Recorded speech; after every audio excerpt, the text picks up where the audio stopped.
그때의 제자가 더 많아졌는데 헬라파 유대인들이 자기의 과부들이 매일의 구제에 빠짐으로 히브리파 사람을 원망하니 12사도가 모든 제자를 불러 이르되 우리가 하나님의 말씀을 제쳐놓고 접대를 일삼는 것이 마땅하지 아니하니 형제들아 너희 가운데서 성령과 지혜가 충만하여 칭찬받는 사람 7을 택하라. 우리가 이 일을 그들에게 맡기고 우리는 오로지 기도하는 일과 말씀 사역에 힘쓰리라 하니 온 무리가 이 말을 기뻐하여 믿음과 성령이 충만한 사람 스데반과 또 빌립과 브로고로와 니가노르와 디몬과 바메나와 유대교에 입교했던 안디옥 사람 니골라를 택하여 사도들 앞에 세우니 사도들이 기도하고 그들에게 안수하니라. 하나님의 말씀이 점점 왕성하여 예루살렘에 있는 제자의 수가 더 심히 많아지고 허다한 제사장의 무리도 이 도에 복종하니라. 최근 우리 대구 지역에서 코로나19 확진자가 여러 곳에서 나오곤 있는데 그 중에 한 곳이 최근에 동충하초 설명회였습니다. 그렇죠? 여러분들 이 소식 들으면서 어떤 생각 드셨습니까? 저는 이 소식 들으면서 생각을 했습니다. 지금이 도대체 어느 때인데 그렇게 코로나19에 당하고도 말도 안 듣고 겨우 자기 건강 챙기려고 동충하초 먹으러 가나. 참 이기적인 사람들이다 라고 생각했어요. 사람들도 저처럼 생각을 했을 겁니다. 지금도 그런 거 먹는 사람이 있을까? 자기 건강 생각하다가 코로나19로 자기 건강뿐만 아니라 남 건강까지도 위태하게 만들었네. 참 어리석은 사람들이다라고 누구나 다 이렇게 생각을 했을 거예요. 그런데 지난 목요일에요. 동충하초 설명회에 참석하고도 유일하게 안 걸린 사람이 있습니다. 아실 겁니다. 근데 그분하고 인터뷰를 한 기사가 인터넷에 나왔어요. 인터넷 신문에 나왔습니다. 그래서 제가 관심 있게 한번 읽어봤어요. 그 설명회를 한 공간은요, 밀폐된 공간입니다. 그런데 거기에 있었던 모든 분들이 다 마스크를 쓰셨다는 거예요. 단지 강사를 진행한 강사만 마스크에서 하고 하면은 이게 잘 안 들리잖아요. 그러니까 강사만 마스크를 안 썼다고 합니다. 그리고 설명회가 다 끝난 다음에 그 다음에 층을 이동을 해서 그래서 수박을 먹었습니다. 주최측도 보통 이럴 때는 식사 같은 거를 대접을 하잖아요. 그런데 음식을 제대로 대접을 할 수는 없고 또한 온 사람들에게 그저 수박이라도 좀 대접을 해야 되겠다라는 생각에 강연장 그 장소하고는 다른 곳에 다과를 준비를 한 겁니다. 그런데 그때의 사람들이 모여서 수박을 먹었었던 시간이 딱 15분입니다. 그 시간 안에 모든 사람들에게 전파됐을 것이다 라고 감염학과 교수도 나와서 이야기를 했습니다. 자, 혼자 안 걸린 분은 어떻게 안 걸리게 됐냐라고 하면 수박 안 먹고 밖에 나와서 담배 태우셨다고 해요. 묘하게 백해에 무익한 담배가 한 사람의 건강을 책임진 정말 놀라운 사건이 발생을 했습니다. 그런데 왜 동충하초 설명회에 사람들이 가게 되었을까요? 거기에 모인 사람들은 사실 동충하초 설명회에 간 게 아니라 동충하초 사업 설명회에 가신 거예요.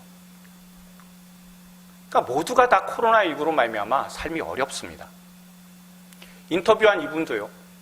이분의 직업이 건설업이에요. 근데 건설 경기가 너무 안 좋잖아요.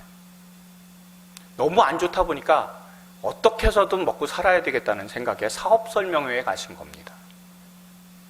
거기에 모인 모든 분들이 자기 건강 때문에 온 분들이 아니라 사업을 위해서. 그래서 어떻게 해서든 이 힘든 세상에 어떻게 해서든 먹고 살아야 된다라고. 이 시국을 벗어나야 되기 때문에 그래서 가셨던 거예요. 제가 나중에 그 소식을 다 알게 되고 나니까 그분들을 미워했었던 마음이 얼마나 미안하게 느껴지는지. 그리고 늘 다짐합니다. 일의 전체를 알기 전까지는 내가 속단을 하지 말아야 되겠다. 오해하지 말아야 되겠다라고 해요.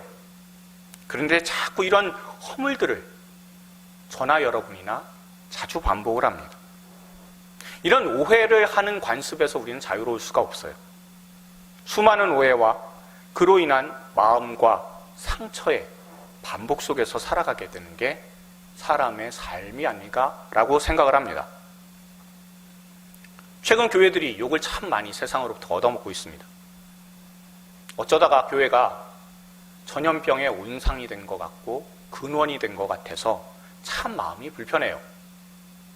제가 새벽에 기도하는 제목 중에 하나가 있습니다.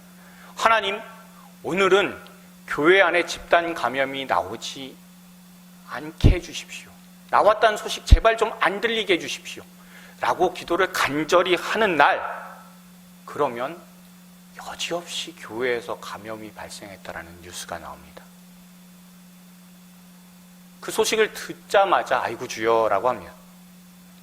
최근 우리 교회도 2주간 동안 비대면 예배를 드리게 되었습니다. 큰 교회도 큰 교회 나름대로 타격을 입습니다만 작은 교회들은 비대면 예배를 드리면 드릴수록 타격을 입게 됩니다. 밥상에서 인식 난다고 여러분 같이 점심 식사하고 서로 정담을 나누며 서로 어깨도 주물러주고 또한 정겹게 지냈었던 그런 시간들, 그런 모습들은 다 사라졌습니다. 간절한 마음으로 하나님 앞에 부르짖어 섰던 그 모습도 이제는 잠시 중단이 되었습니다. 물론 외부에 나가서 복음을 전하는 것 그 자체도 어려워진 실정입니다. 그런데 자꾸 교회 안에서 확진자가 발생을 할 때마다 그저 막막한 느낌밖에는 드는 게 없습니다. 여기에 대해 세상은 교회 코로나19로 인한 감염 상황에 교회들의 문제들을 더 신나서 드러내지 않습니까? 어느 교회 목사는 비도덕적인 그런 문제가 다 드러났다더라. 어느 교회는 너무 싸움이 심해서 교회가 갈라졌다더라. 어느 교회는 돈 때문에 싸워서 경찰이 출동했다더라. 점점 더 위축이 될 소식만 들리게 됩니다. 세상 사람들은 이런 뉴스를 보면서 교회에 대해서 마치 악의 집단인 것처럼 오해를 하고 있습니다. 그래서 제가 최근에 뉴스 보기 싫어요. 요즘 아내가 뉴스를 보면 그러면 제가 하는 말이 있습니다. 나중에 결과만 보면 된다고. 지금 눈여겨봤자 의혹만 커지고 마음만 힘들다고. 결론이 어떻게 되는지만 봐라고 이야기를 합니다. 참 우리가 믿음을 지키기가 힘든 세상을 만났습니다. 이렇게 교회가 오해를 받고요. 우리의 믿음까지도 위축이 되는 시대에 우리가 판단해야 되는 기준은 무엇이겠습니까? 그리고 이런 상황을 하나님께서는 어떻게 이끌어 나가시겠습니까? 여러분 오늘 말씀을 한번 보십시오. 예루살렘 교회에 문제가 생겼다라는 것을 우리가 볼 수가 있습니다. 그럼 1절에 보시면요. 그때 제자가 더 많아졌는데 헬라파 유대인들이 자기의 과부들이 매일의 구제에 빠짐으로 히브리파 사람을 원망하니라고 되어 있습니다. 문제의 내용이 정확히 무엇인지 좀 알기 위해서 세 번역으로 우리가 같이 한번 이 말씀을 읽어보도록 하겠습니다. 읽습니다. 이 시기에 제자들이 점점 불어났다. 그런데 그리스 말을 하는 유대 사람들이 히브리 말을 하는 유대 사람들에게 불평을 터뜨렸다. 그것은 자기네 과부들이 날마다 구호 음식을 나누어 받는 일에 소홀히 여김을 받기 때문이었다. 아멘. 교회가 점점 규모가 커졌어요. 그런데 사람이 많아지다 보니까요. 구제를 받는 것에 있어서 차별이 등장하게 되었습니다. 그것도 딴 게 아니에요. 여러분들 잘 보시면 말씨 때문에 발생을 한 문제라는 것을 우리가 알 수 있습니다. 그렇죠? 누구는 유대말을 잘 써요. 그러니까 유대말 잘 쓰니까 정통 유대인이라고 생각을 해서 그래서 잘 챙겨주고요. 누구는 유대말에 익숙하지 못해요. 헬라말을 써요. 그러니까 빼먹게 되는 거랍니다. 헬라말이 익숙한 이유가 있을 거예요. 사는 곳이 예루살렘이 아니었을 겁니다. 먼 곳에서 헬라말 쓰면서 살다가 예루살렘에 온 사람들일 거예요. 아마 유대인의 명절을 지내러 왔을 겁니다. 예루살렘에 왔는데 갑작스럽게 남편이 떠났을 겁니다. 그러니 오갈 곳이 없죠. 그러니까 예루살렘에 있게 된 과부였었을 겁니다. 그런데 세상에선 계속해서 무시당하면서 살아요. 그런데 교회에서는 누구나 다 품어준다고 해요. 그 소문을 들었어요. 찾아왔어요. 그런데 교회 안에서도 무시를 당하게 되었습니다. 다른 것도 아니에요. 말씨 때문이에요. 여러분, 말씨 때문에 차별을 받는다. 그러면 얼마나 억울하겠습니까? 우리 딸들이 처음에 대구에 전학 온 날에 그 반 학생들이 가장 많이 시킨 게 있어요. 그게 뭔지 아세요? 블루베리 스무디 해봐 라는 거예요. 그러니까 서울에서 왔으니까 블루베리 스무디가 아니라 블루베리 스무디예요. 그렇죠? 근데 애들은 이 말을 듣고 난리가 난 거예요. 야, 인공지능이 말하는 것 같다 라고 얘기를 했대요. 저는 어렸을 적에요, 서울에서 계속해서 지냈다가 그러다 방학 때면 시골로 왔어요. 고령으로 왔습니다. 친한 동네 친구들이 많았습니다. 그런데 그 중에서 꼭 저를 걸고 넘어지는 녀석이 하나 있었어요. 초등학교 한 4학년 때로 기억을 합니다. 제 서울 말씨를 계속해서 흉내를 내요. 그러면서 말을 해요. 서울 내기, 담아 내기, 찌지 먹고 볶아 먹고 이러면서 계속해서 놀리는 거예요. 은근히 부하가 나잖아요. 그래서 한 번은 이렇게 얘기를 했습니다. 네 내믿는 하나님 한 만나볼래? 함 더 해봐 라면서 그날 한번 흥신 두들겨 팬 적이 있습니다. 다른 것도 아니고 말투를 트집을 잡아서 그렇게 이야기를 하면 정말 짜증이 납니다. 그런데 말씨 때문에 여러분 차별까지 받는다고 생각해 보십시오. 얼마나 억울합니까? 그렇죠? 그런 말도 안 되는 상황이 초대교회에서 발생을 했다는 거예요. 예수님의 이름으로 시작했습니다. 성령의 은혜로 시작했습니다. 그런데 그 예루살렘 교회 안에서 말투 때문에, 말씨 때문에 차별이 있는 그런 상황이 발생을 했다. 여러분 어떻게 생각하십니까? 그런데 사실은요, 오해에서 좀 비롯이 됐습니다. 우리가 이미 7월 31일 날 새벽 기도 때 제가 한번 말씀을 드렸는데 다시 한번 제가 말씀을 드릴게요. 교회 역사에 따르면 당시 유대 문화에서는 두 가지 종류의 구제가 있었습니다. 하나는 매일 구제예요. 매일 구제. 그러니까 매일 도움을 주는 구제입니다. 또 다른 하나는 주간 구제입니다. 주간 구제는요, 일주일 단위로 구제를 해요. 일주일 단위로 14끼에 해당하는 그런 식량을 궁핍한 사람한테 나눠주는 구제가 주간 구제였습니다. 그러니까 매일 구제하고 주간 구제하고 그 대상이 다를 수밖에 없습니다. 예루살렘에 살거나 유대 지역 안에 있는 사람들은 잘 알잖아요, 서로. 잘 아니까 매일 구제 대상이 사실은 아니에요. 매일 구제의 대상은 이방인입니다. 이 헬라파는요, 외부에서 온 사람들이에요. 그리고 임시로 예루살렘에서 지내기 때문에 매일 필요한 게 발생하잖아요. 그렇지 않습니까? 매일 필요한 사람들이기 때문에 매일 구제를 해줘야 되는 거예요. 그런데 주간 구제는 히브리파 사람들이 받습니다. 근데 히브리파 사람들이 받는데요, 이게 주간 구제다 보니까 양이 훨씬 많잖아요. 그렇죠? 그러면 여러분 어떻습니까? 헬라파 과부들이 봤을 때는 더 많이 챙겨주는 것 같아요. 그렇지 않습니까? 양이 많아 보이는 겁니다. 우리가 6장 1절에서 나오는 빠지다라고 되어 있는 이 단어가요, 헬라어로 하면 파라데오레오라고 하는 그런 단어를 써요. 이게 빼다 빼먹다 이런 내용이 아니라 그것보다는 비교하다, 소홀히 하다라는 의미를 갖고 있어요. 그러니까 주간 구제가 매일 구제보다 한꺼번에 주는 양과 비교하면 더 많이 느껴진다라는 겁니다. 그거 당연하잖아요. 그런데 헬라파 교인들이 보니까 소통의 문제가 생겨버린 거예요. 자기들은 매일 구제를 받는데 좀 덜 받는다. 늘 이렇게 억울한 마음을 갖고 살고 있는데 소통도 안 돼요. 왜냐하면 유대말에 익숙하지 못하니까요.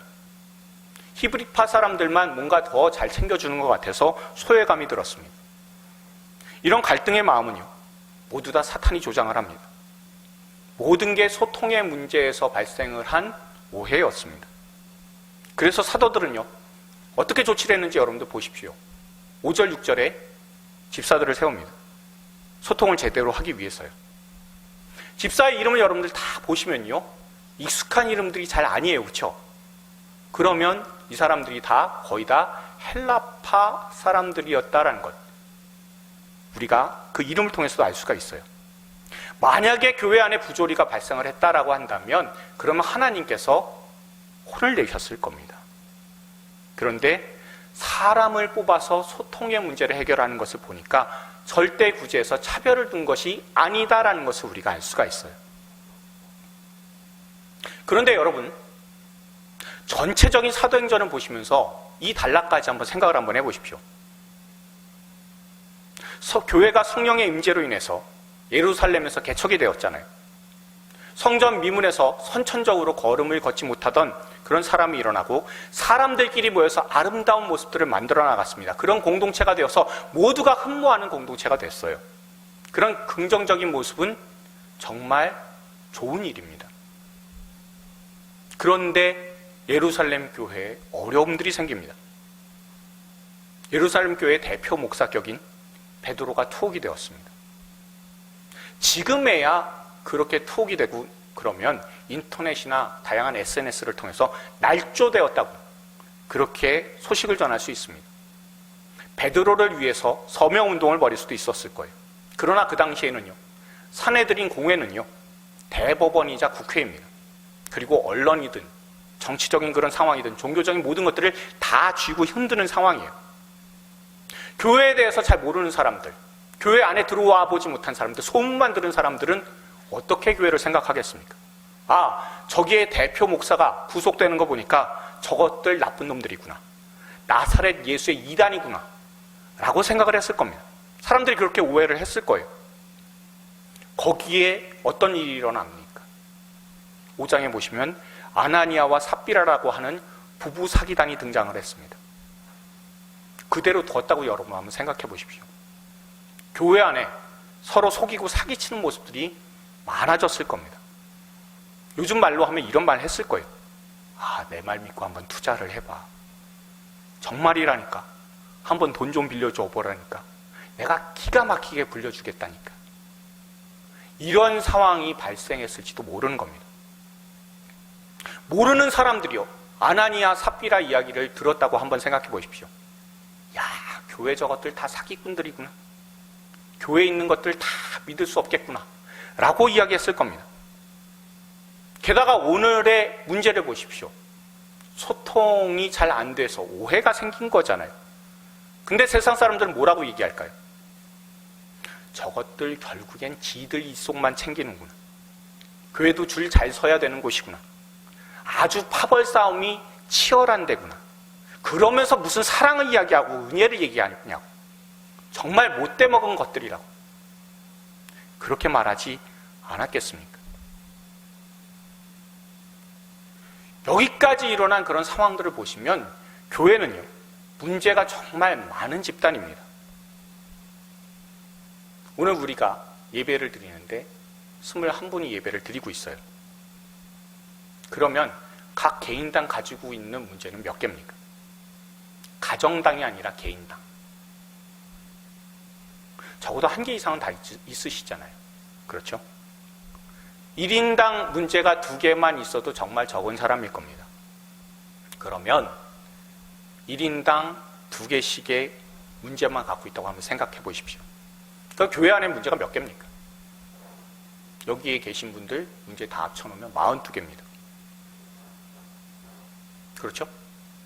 그러면 어느 집단을 하나 생각해 보세요. 거기에 문제가 42개가 있어요. 그러면 문제 42개 있는 집단은 어떤 집단이에요? 문제가 심각한 집단입니다. 일 때문에 모인 집단들 같으면요, 어떻게 하면 돼요? 업무에 관련된 문제만 따지면 돼요. 그런데 교회는 업무로 모이지 않잖아요. 한 사람 한 사람이 모두 다 성령의 전입니다. 그러니 교회가 모인 겁니다. 그러니 성도 개개인의 삶의 모든 문제가 곧 교회의 문제입니다. 한 성도의 건강에 문제가 생기면요, 그 문제는 개인의 문제가 아니라 교회의 문제입니다. 한 성도의 자녀가 어려움에 빠지면 모든 교회의 기도의 제목이 됩니다. 한 성도의 마음에 상처가 발생하면 모든 교회가 나서서 해결을 해줘야 됩니다. 모든 문제를 갖고서 같이 모여서 믿음으로 해결하고자 애쓰는 사람들이 교회 교인이잖아요. 그러니 당연히 문제가 있죠. 우리 교회 아무 문제 없어라고 하는 말은 다 거짓말입니다. 교회는요, 문제가 없는 곳이 아닙니다. 문제를 세상의 방식이 아니라 믿음의 원리로 하나님의 말씀을 근거로 해결하고 풀어나가고자 애쓰는 곳이 교회다라는 것을 여러분 꼭 기억하십시오. 저와 여러분 모두 다 오해하지 마셔야 되는 게 있다면 교회는 문제 없는 곳이 아닙니다. 다들 문제 가진 사람들이 모였습니다. 그리고 서로 마음을 같이 해서 기도해주고 실제적으로 정신적으로 영적으로 도와줌으로 문제를 딛고 일어서는 것이 교회입니다. 문제가 생긴다고 해서 무슨 교회가 이래? 이게 아니에요. 여러분 문제가 발생하면요, 하나님께서 문제를 우리 주님 기준으로 말씀을 바탕으로 해서 해결할 수 있는 기회를 주셨구나. 그리고 믿음으로 해결하는 것을 자꾸 연습해서 내 삶에서 믿음으로 모든 문제를 해결할 수 있는 실력을 배양해 주시려고 하나님이 이렇게 인도해 주시는구나 라고 마음을 먹으셔야 되는 겁니다. 그러면서 문제의 핵심에 우리가 다가가야 됩니다. 그리고 믿음으로 해결하면서 그 안에 일어날 수 있는 오해를 성령께 지혜를 간구하면서 서로 소통함으로써 그 오해를 풀어나가는 것이 바로 교회입니다. 그럼 세상은 어떻습니까? 교회가 갖고 있는 문제들을요, 자꾸 들춰요. 우리는 자꾸 문제만 생각하다 보면요, 그러다가 우리의 마음만 어지럽습니다. 교회는 문제만 가득한 곳이다라고 우리는 오해할 수 있어요. 그러나 다시 말씀을 드리지만 우리는 세상 기준으로 우리의 문제를 보는 사람들이 절대 아닙니다.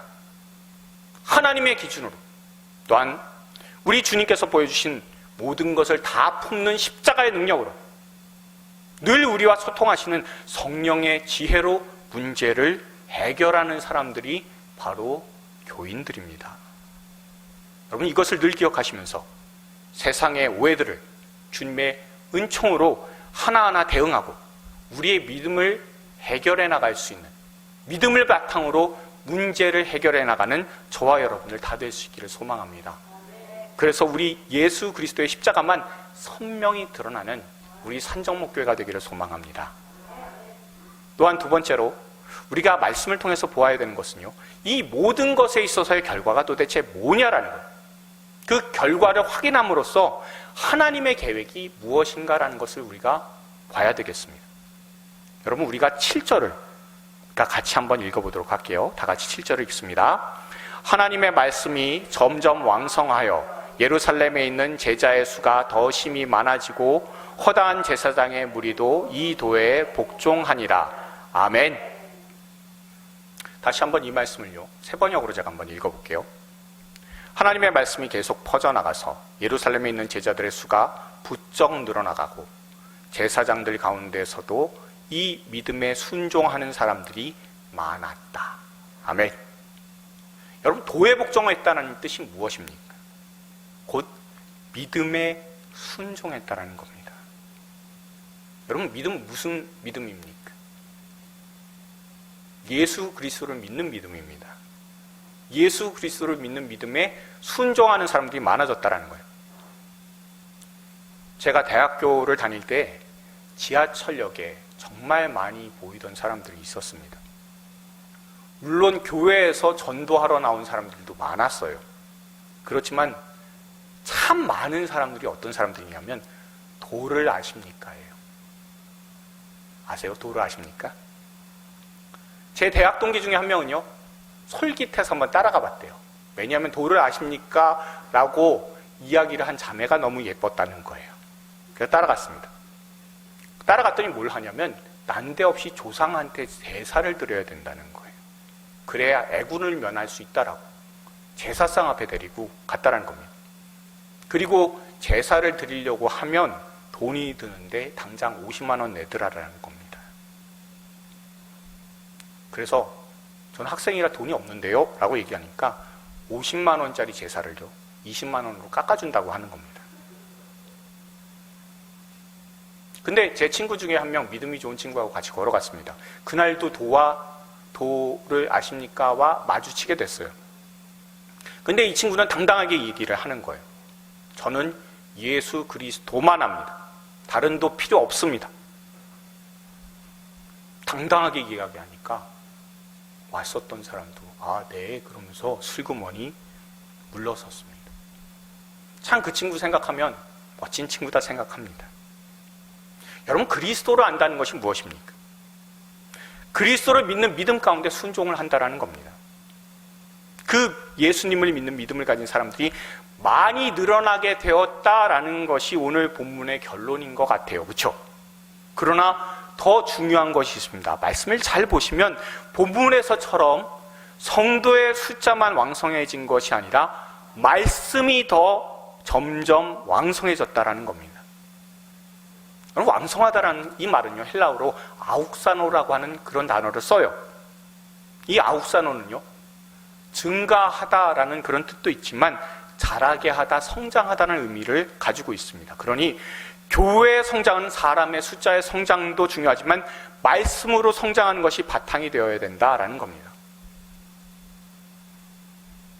우리가 오후 말씀 공부를 못해서 지금 많이 사실 답답해요. 언젠가는 하나님께서 회복할 수 있도록 도와주실 겁니다. 우리가 마가복음하고 마태복음을요, 장별로 묵상을 했었습니다. 그러면서 우리가 한 가지 알게 된 게 하나 있잖아요.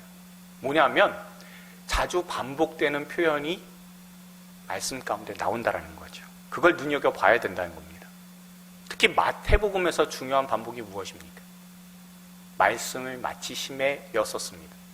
그렇죠? 자, 이게 마태복음에서 몇 번 나옵니까? 제가 시험 들라 그래요. 몇 번 나옵니까? 입에는 맴도시죠. 예, 5번입니다. 그래서 모세오경하고 비교되는 거라고 말씀드렸죠. 그래서 마치시고 말씀을 마치시고 해서 예수님께서는 어떤 분이세요?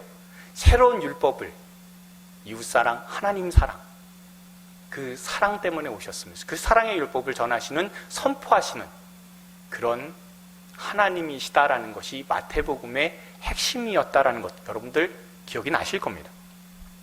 근데 사도행전에서도요, 사실은 이렇게 말씀이 반복되는 그런 어구들이 좀 있습니다.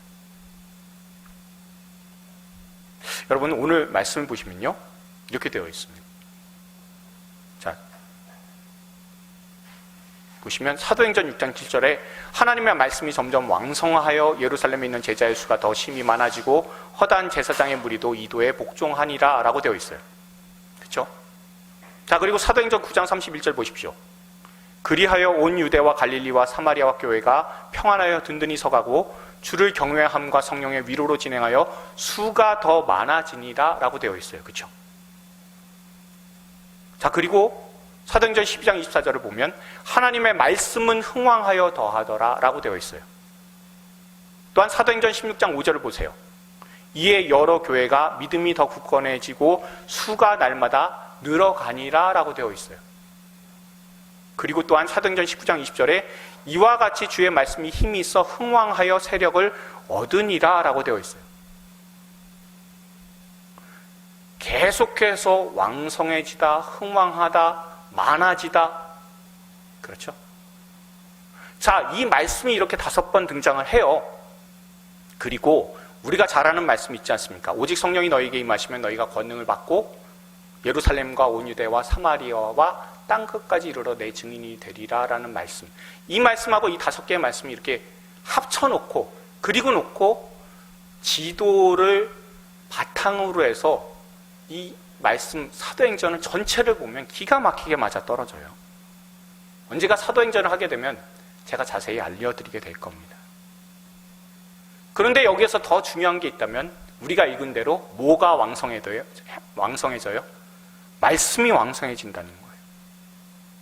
여러분, 교회가 성장하는 기초가 무엇입니까? 말씀이 성장을 해야 된다는 겁니다.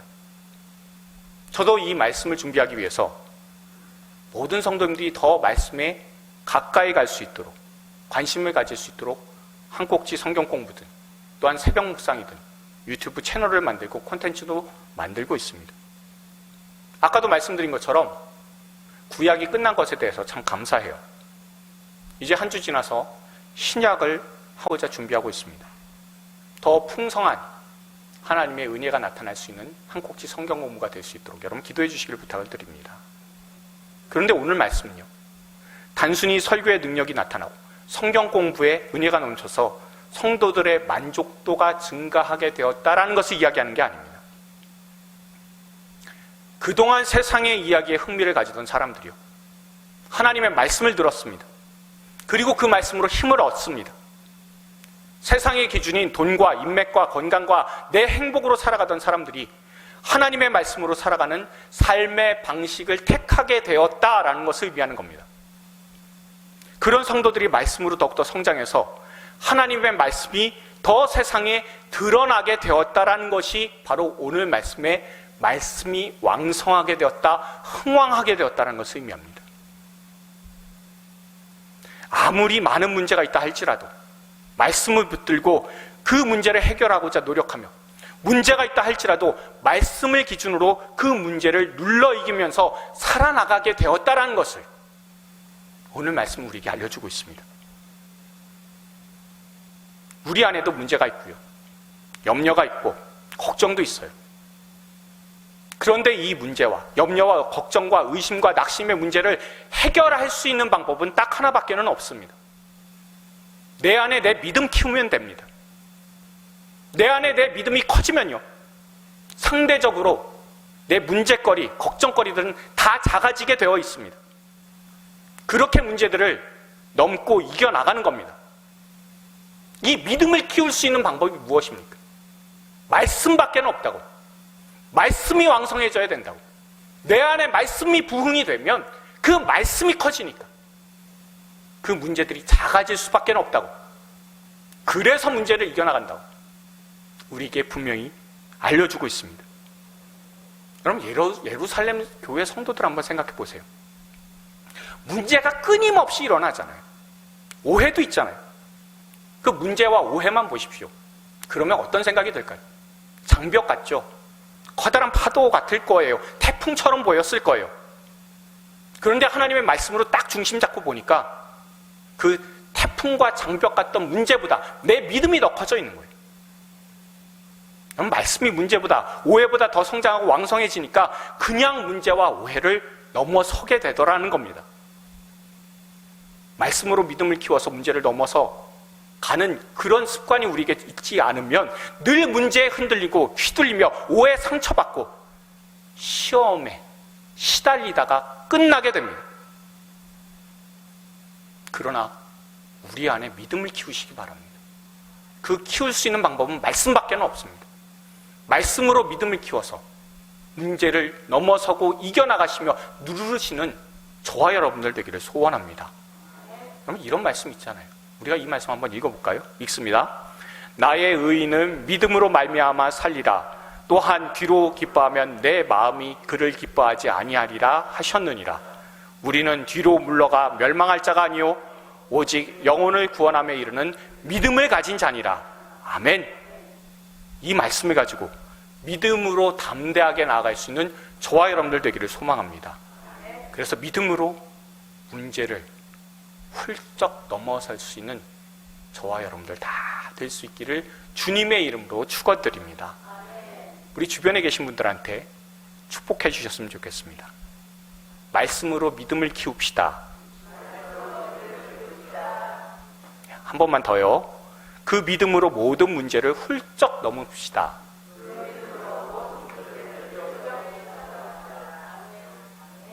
늘 말씀으로 문제를 넘어설 수 있는 그런 믿음의 성도들, 문제를 대하는 성도의 자세는 오직 믿음이라는 것을 알고 그 믿음으로 나아가는 저와 여러분들 될 수 있기를 소망합니다.